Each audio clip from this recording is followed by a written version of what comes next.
Her true story from Ohio. My daughter-in-law said you have 3 days to get out after my son's funeral. So I packed my bags and took back the house key. She thought I was powerless. I was just polite.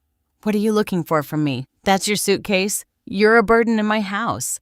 She threw my suitcase onto the lawn like it was trash. The sound of it hitting the wet grass was louder than I expected. Or maybe it just felt that way, heavy with years of quiet tolerance. Emily stood in the doorway, arms crossed her tone as sharp as the wind that morning. You have 3 days to get out, she said flatly. I didn't answer right away. I looked down at the suitcase. One of the wheels was cracked. The handle still had Daniel's initials stitched into the leather back when he saved up to buy it for me before my trip to Boston. I'd used that bag maybe 5 times. Today would be the 6th. You heard me, Emily added. 3 days. I've already contacted a locksmith. Still. I said nothing. Not yet. I bent down, picked up the suitcase, dusted off the mud. The zipper was halfway open. Inside were my folded scarves, my pill organizer, the envelope with Daniel's death certificate. Emily hadn't even closed it properly before throwing it out. When I looked back up at her, she was already turning away as if it were done as if I were just another piece of clutter to be dealt with now that the funeral was over. I carried the suitcase up the short path to the curb, sat down on the concrete step, pulled out my phone. The first number I dialed wasn't for a taxi or a friend or even my cousin in Youngstown who had once offered me her guest room. No. I called the county assessor's office. I'd like a property survey, I said, keeping my voice steady. Yes, this week if possible. I'm the co-owner of a residence. I believe there's confusion about whose name is on the deed because that's the thing. Emily thought I was powerless, but I was just polite. 3 days earlier, we'd buried Daniel, my son, my only child. Pancreatic cancer had stolen him in under a year. One moment he was working 12-hour days as a systems engineer and chasing Tommy around the yard. The next, he was gaunt silent and tethered to machines that beeped more than they breathed. Emily had been composed throughout the process too composed. When the nurse pronounced him gone, she didn't cry. She checked her watch. I stood at the side of his hospice bed, clutching his still warm hand while she was already speaking to the funeral home. That should have been my first sign. At the funeral, she wore black silk and pearls. Not mourning, but a show of control. Every detail had been decided by her. I wasn't allowed to speak, not even a reading. It's better this way, she said. You might get too emotional. Too emotional at my own son's funeral. So I stood in the back pew like a stranger, accepted stiff hugs. Answered, whispered condolences with a smile I borrowed from someone stronger. All while Emily accepted center stage like the grieving widow in a play she'd written. I didn't cry until I got home, and I didn't scream until she threw me out. Emily and I had never seen eye to eye, but we had survived each other for Daniel's sake. In the early years, she was civil, sometimes even warm. She made an effort, but it changed after the wedding. Daniel started calling less. I was asked not to visit without notice. I was told Tommy shouldn't be left alone with me unless it was approved. I was gently pushed aside like furniture no longer in style, and I let it happen for Daniel. But even he had started to notice once when I brought a pot roast over without calling. He hugged me tightly in the garage before sneaking me in the back door like a teenager. She doesn't mean anything by it. Ma, he whispered. She's just stressed. That was always the excuse. She was stressed, busy, anxious, but I was grieving. I had buried my boy, and now she was burying me from his life, his home, and his legacy. So, no, I didn't argue when she evicted me. I packed my bags quietly. I watched her throw them onto the lawn like they were nothing. And then I called someone who remembered the truth. The surveyor came on Thursday morning, a middle-aged man named Cliff with a clipboard and no time for drama. I greeted him at the gate with a mug of coffee and the original deed papers Daniel and I had signed together before his wedding. Joint tenancy, I said, tapping the line with my pen, filed 2018. Before the marriage, Cliff adjusted his glasses. Still active, I nodded. Daniel never changed it. Emily's name was never added, she just assumed. Cliff whistled low.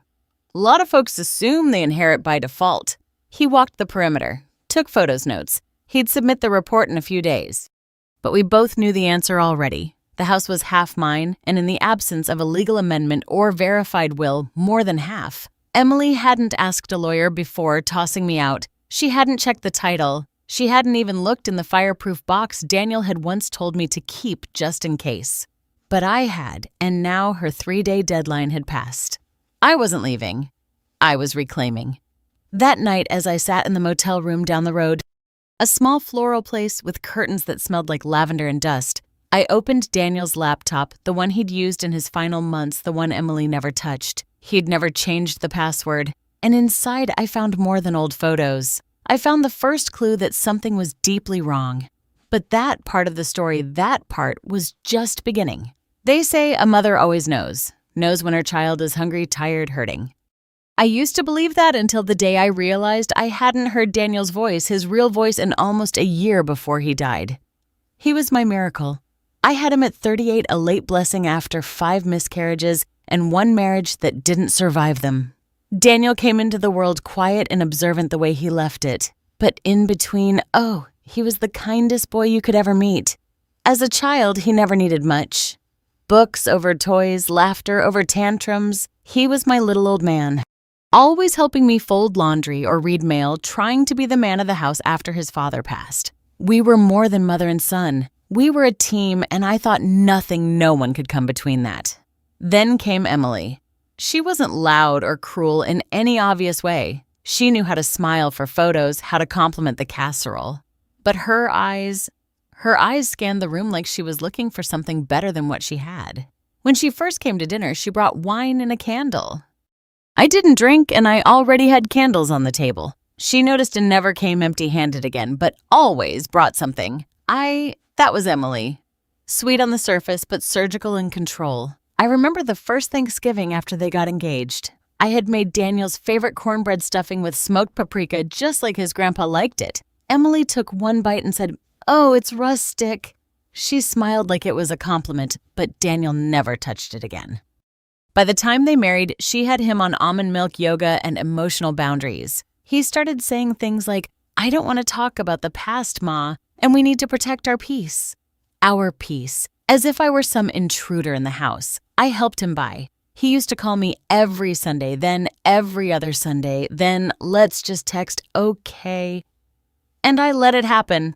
That's the part that keeps me up some nights. I let it slip away because I thought it was what good mothers do. Let their sons build their own lives, even if it meant being left behind. But even while I stepped back, I kept watching. Watching how Emily ran the show from finances to furniture. How Daniel, who once argued with teachers on behalf of bullied kids, now looked at me for permission to speak. How he'd hesitate before inviting me to their house like it required clearance. When they had Tommy, I thought maybe now I'd be needed again. And for a little while I was. Emily had a C-section and needed help. I cooked, cleaned, stayed up with the baby. I slept in the nursery for 2 weeks so they could rest. I loved that baby like I'd birthed him myself. But as soon as Emily recovered, the warmth disappeared. I'd arrive and find the door already locked from the inside. She'd say things like, "Tommy's overstimulated today," or "We're having a screen-free afternoon." When I'd asked to show him old family videos, then Daniel got sick. He called me after a doctor's visit, his voice husky, hesitant. "They found something," he said. "Pancreas stage 4.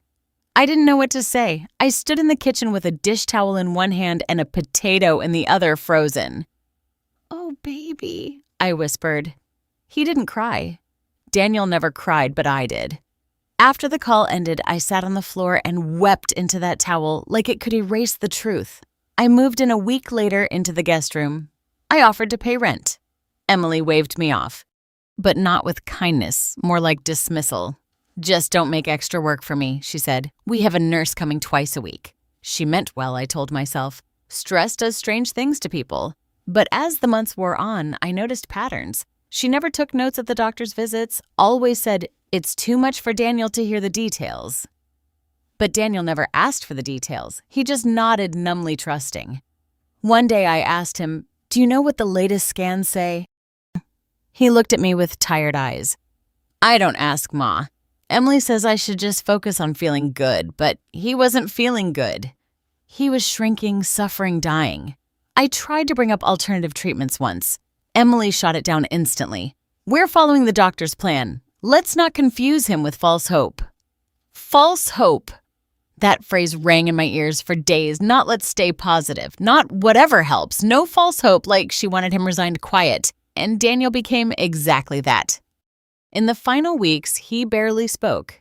The nurse said he wasn't in pain, just sedated.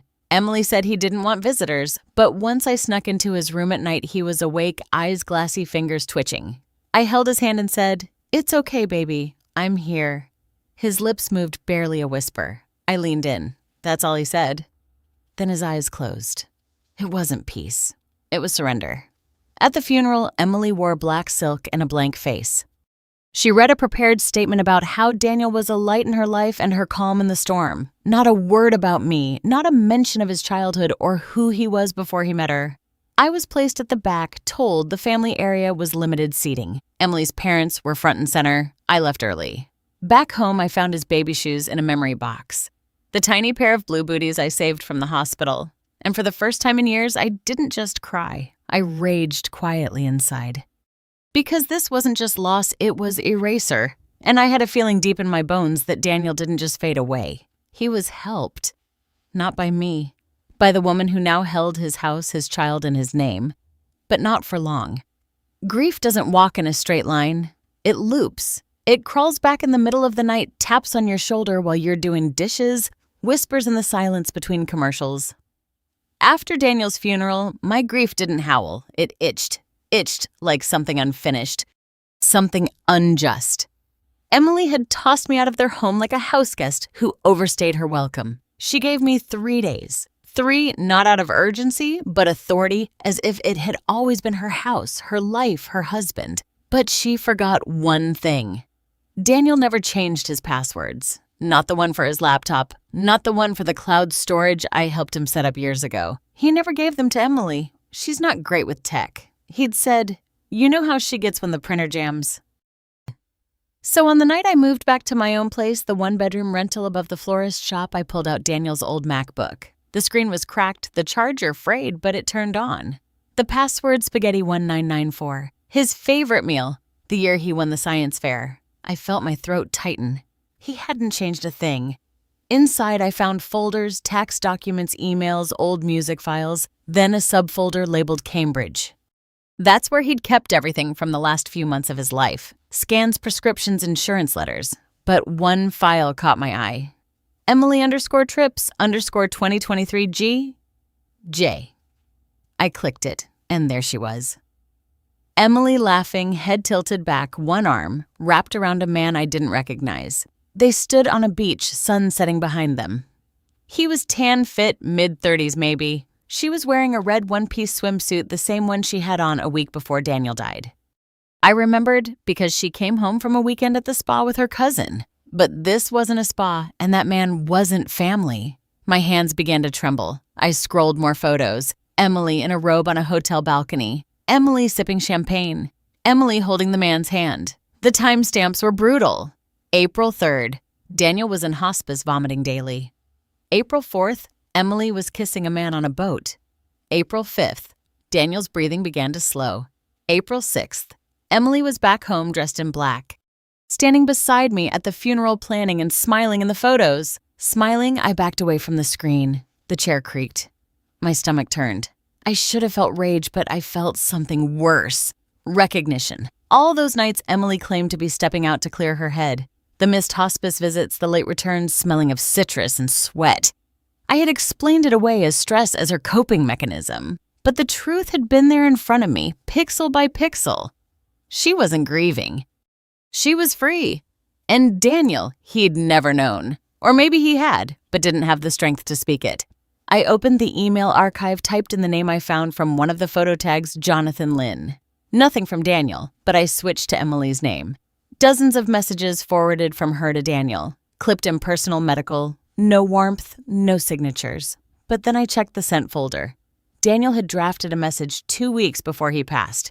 It was never sent. If you're reading this, I guess I couldn't find the words. Something's off. I feel like Emily's lying to me about the money, about the will. She doesn't want me to talk to anyone but her doctor. I'm scared but too tired to argue. Please, if anything happens, don't let her get away with it. I love you. The cursor blinked at the end of the unsent message. He had saved it but not sent it. Was he afraid, drugged, or did Emily see him type it? I didn't know. But now I had motive. I had photos. I had suspicion turned evidence. And I wasn't done. The next morning, I walked to the local library, the one with dusty shelves and a printer that always jammed. I asked the librarian, a retired teacher who remembered Daniel spelling Bewin, if I could use the computer. I searched public records, real estate transfers, power of attorney filings, death certificates, and there it was. Daniel's will, filed 2 days before he passed, witnessed by one of Emily's co-workers. Signed by Daniel Thompson in shaky script. I pulled up his last known handwriting, a birthday card he'd mailed me the month before. The signatures didn't match. My heart pounded. She'd forged it. She'd faked the very document that gave her my son's house, his assets, even guardianship over Tommy. Now I had 3 things: motive, method, and mistake, but I needed backup. So I made a call, one I hadn't made in years, to someone who used to owe me a favor. If you think the elderly are slow, you've never seen a group of old friends smell a scandal. It had been years since I last saw Max, Jean, and Robbie in the same room. A trio of sharp minds with weathered faces and sharper memories. We used to joke that if we ever formed a club, we'd call it the Wrinkle Watch Dogs. We never did, but I always knew the day might come when I'd need their particular set of skills. Max was a defense attorney for 42 years, retired now. But his garage was still cluttered with boxes of case files he refused to shred. Just in case the truth ever needed revisiting, he always said Jean had worked for the Ohio Ledger, the kind of reporter who didn't ask for permission, only forgiveness. She got fired 3 times and rehired twice. Her Rolodex was bigger than her retirement check. And Robbie, he'd spent most of his life in the shadows. A private investigator known for digging up dirt on politicians and crooked businessmen. The man could track a squirrel through a blizzard. I called Max first. I need help, I said. He didn't ask why, just said, "My place Tuesday. Bring pie." When I arrived, Jean and Robbie were already there. Jean had brought coffee and a folder labeled possible felony. Robbie was eating sunflower seeds like he had all the time in the world. So Max began adjusting his reading glasses. "Who's the target, Emily?" I said my daughter-in-law. Jean raised an eyebrow. "That statue of politeness with the fake laugh." I nodded. Then I told them everything. The photos, the forged will, the email Daniel never sent, the way she'd isolated him, the way she'd tossed me out before his body was cold. By the end of it, Jean's jaw was clenched tight. Max was already scribbling on a legal pad. Robbie had stopped chewing. "You're saying she used his illness to lock down his assets while sleeping with another man?" Robbie asked. I nodded. "And I think she faked the will." "Go damn." Max leaned back. "I've seen CEOs do less damage with more lawyers." "She's sloppy," Jean said. "That means we can catch her." I looked at each of them. My voice didn't shake. "Will you help me?" Max folded his arms. "Let's split it up." He pointed to Jean. "You look into Jonathan Larkin. Social media, tax records, anything sketchy. Find out who he is, how long he's been around. To Robbie, you get access to Daniel's medical records. Quietly, I want to know who signed off on what and when." Then he turned to me. "And you, Ruth, you stay calm. No calls, no confrontation." "Not yet." Don smirked. "Oh, she's not going to confront. She's going to outlive and outsmart." I smiled. That's the plan. And just like that, the Wrinkle Watch dogs were back in business. It took less than 2 weeks for the truth to crawl out from under its polished surface. John was the first to strike gold. "He's not just a fling," she told me over the phone, her voice hard with disbelief. "Jonathan Lynn's been around for 3 years, Ruth. They met at some real estate seminar in Columbus. And guess what? He listed Emily as an emergency contact at his private gym. She's been paying his membership for 2 years in cash." I pressed the phone tighter to my ear. "What else?" "He has no job." "None. Just a lease in his name." "One." Emily quigged. "She's been bankrolling him." The words felt like stones in my stomach. While Daniel was sick, Jean didn't answer. She didn't need to. Meanwhile, Robbie. Ever the ghost in the wires had slipped a 50 to a nurse's aide at the hospice center where Daniel spent his final weeks. The woman was nervous but willing. "I remember her," the aide said, referring to Emily. "Always on her phone, never cried, didn't stay overnight once. Robbie asked about Daniel's meds. She managed them herself. The aide said didn't want us adjusting anything without her permission. Said she had a background in pharmaceuticals, but that didn't check out with the head nurse. Then came the most damning piece. She had a briefcase she kept locked. I saw her slip something in once. Looked like paperwork. Robbie got the aide to sign a statement. Meanwhile, Max was knee-deep in forensics. He'd sent the will, the one filed days before Daniel's death, to a handwriting analyst he trusted from an old case. 3 days later, we met in Max's garage. The air smelled of motor oil and secrets. "She forged it," Max said simply. He handed me 2 documents. One was the will submitted to probate court. The other, a sample birthday card Daniel had written me, which Max had copied from my photo album. "See the D," he pointed. "Totally different curvature. And look at the T in Thompson. Hers is rushed. Danielle's was careful rounded." Jean added, "The notary who signed it. He's a family friend of Jonathan, not a licensed professional at all." Then Robbie pulled out a flash drive. Audio recording, he said, from a coffee shop downtown. He hit play. Emily's voice crackled to life. He's barely hanging on. "John, I need to file this before the next scan. If the hospice changes his meds again, he might actually start talking." Then laughter. "Jonathan's just get the money, babe." That was enough. Max looked at me, eyes fierce behind his bifocals. "We've got motive. Fraud, forgery, medical neglect enough to trigger a civil suit and possibly criminal charges." Jean crossed her arms. "And guardianship of Tommy then, too." Max nodded. If we play it right, I felt my knees go soft. I sat down on a box of old depositions. All those months I'd questioned myself. Wondered if I was imagining things, if grief was making me paranoid. But no, the truth had just been waiting. Waiting for someone too old to matter, but too stubborn to forget. We spent the rest of the night preparing. Max would file an injunction on the will. Jean would leak the photos and recordings to a friendly news outlet if Emily pushed back publicly. Robbie would contact the probate judge anonymously with a tip. As for me, I would invite the entire family. Daniel's aunts, uncles, cousins to dinner. One last supper, one unexpected reckoning. I cooked for 2 days straight. Roast beef, garlic, mashed potatoes, green bean casserole, cornbread, pecan pie. All of Daniel's favorites. I used the same china set he grew up seeing on holidays. Even pulled out the cloth napkins Emily once called quaint. "Is this a celebration?" she asked as she stepped into my little rental house dressed in a pencil skirt and fake humility. "Of course," I said. "A proper thank you dinner." She looked around at the long table, the extended family laughing and hugging. Daniel's Aunt Shirley, Uncle Lou, cousins from Akron, even his godmother from Michigan had flown in. I wanted to honor Daniel properly, I added, with people who actually knew him. Emily smiled, her lips thin as wire. "Well, that's thoughtful of you. She had no idea." Dinner started with prayer, Daniel's favorite hymn playing softly in the background. I said grace with a firm, steady voice. "Everyone for coming." We passed dishes, shared stories. The mood was warm, almost nostalgic, until Max stood up and cleared his throat. "I hope you don't mind," he said politely, "but Ruth invited me to share something. Legal clarification, if you will." Emily blinked. Max placed a stack of folders at the center of the table. As Daniel's former family attorney and longtime family friend, I feel it's important to set the record straight. He opened the first folder. "This," he said, "is the original will dated 2021, signed by Daniel and notarized by an independent official. It clearly designates all property assets and guardianship to Ruth, his mother." Aunt Shirley gasped. Emily stood. "That's ridiculous." The will was updated. Max raised a hand. "Yes."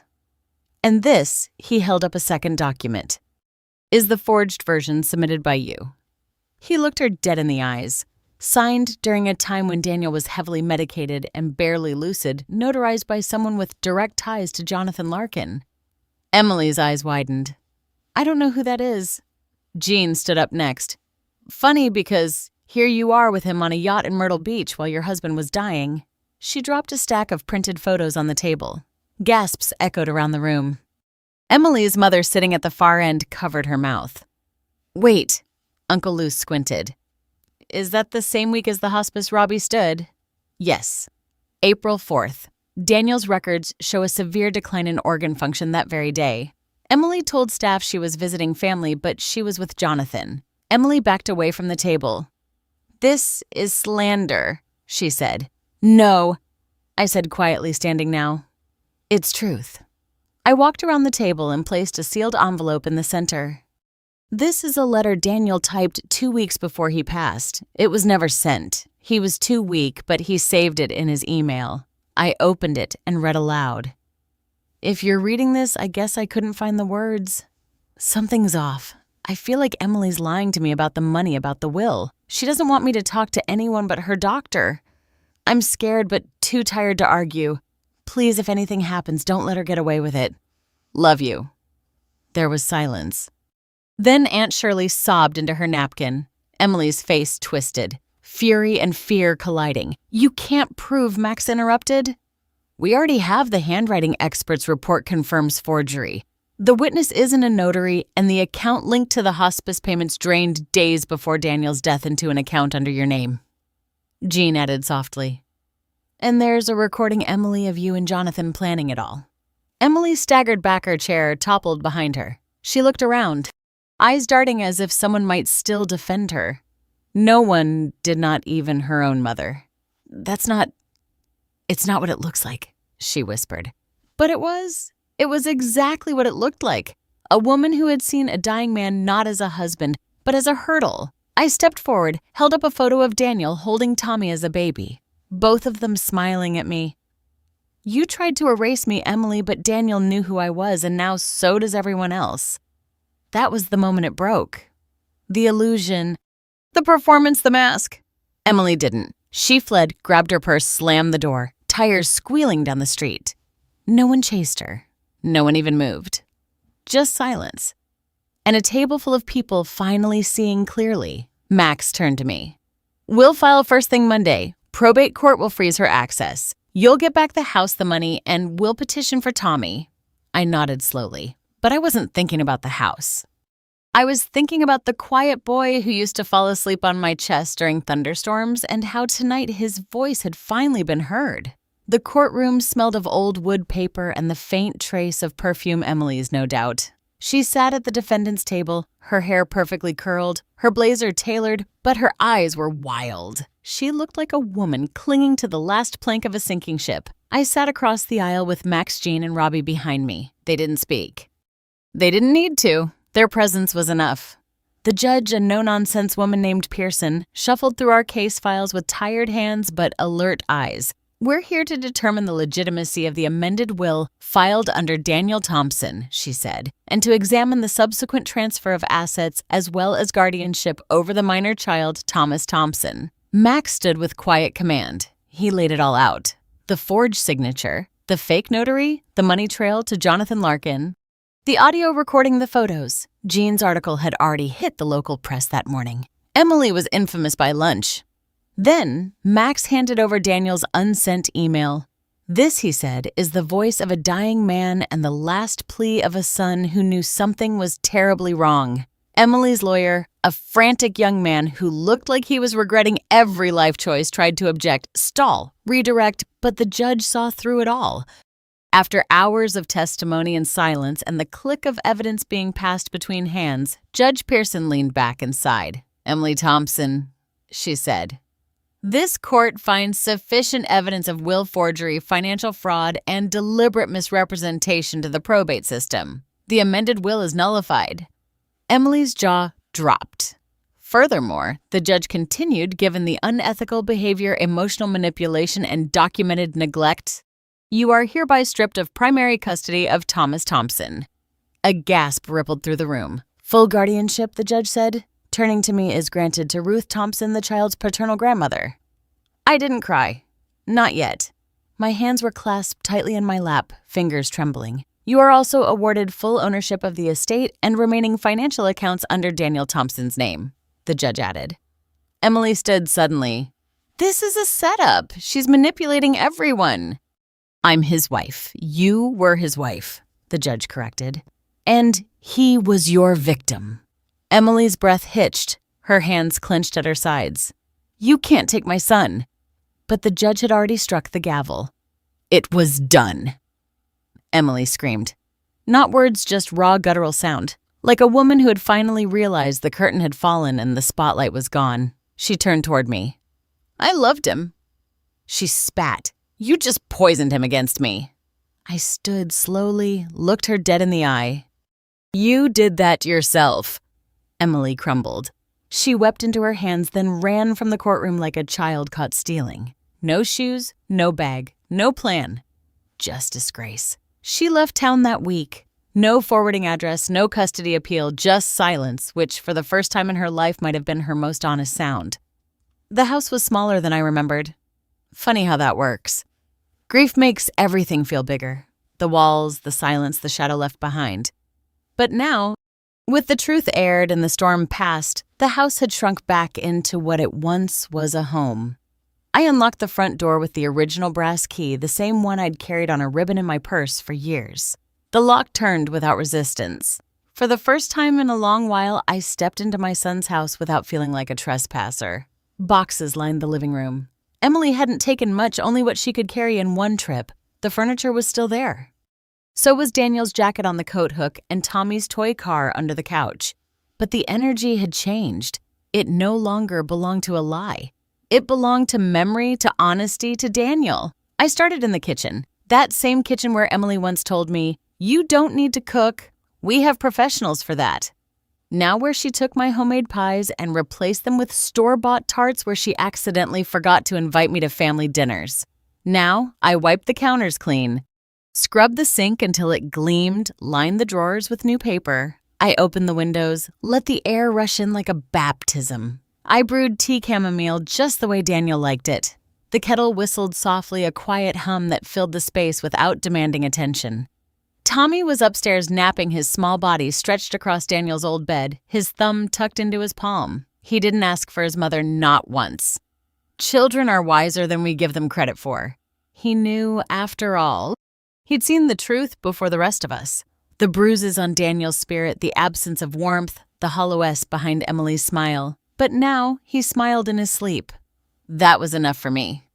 I took the tea to the table, set it beside a notebook I'd found in the attic, leather-bound, untouched. I opened to the first page and began to write. Dear Tommy, one day when you're old enough to ask questions, real questions, I want you to have the answers. Not the ones written in court documents or whispered at family reunions, but the ones that matter. Your father was good, kind, quiet, and strength. He deserved more time, but more than that, he deserved truth. You won't grow up hearing lies. Not while I still breathe.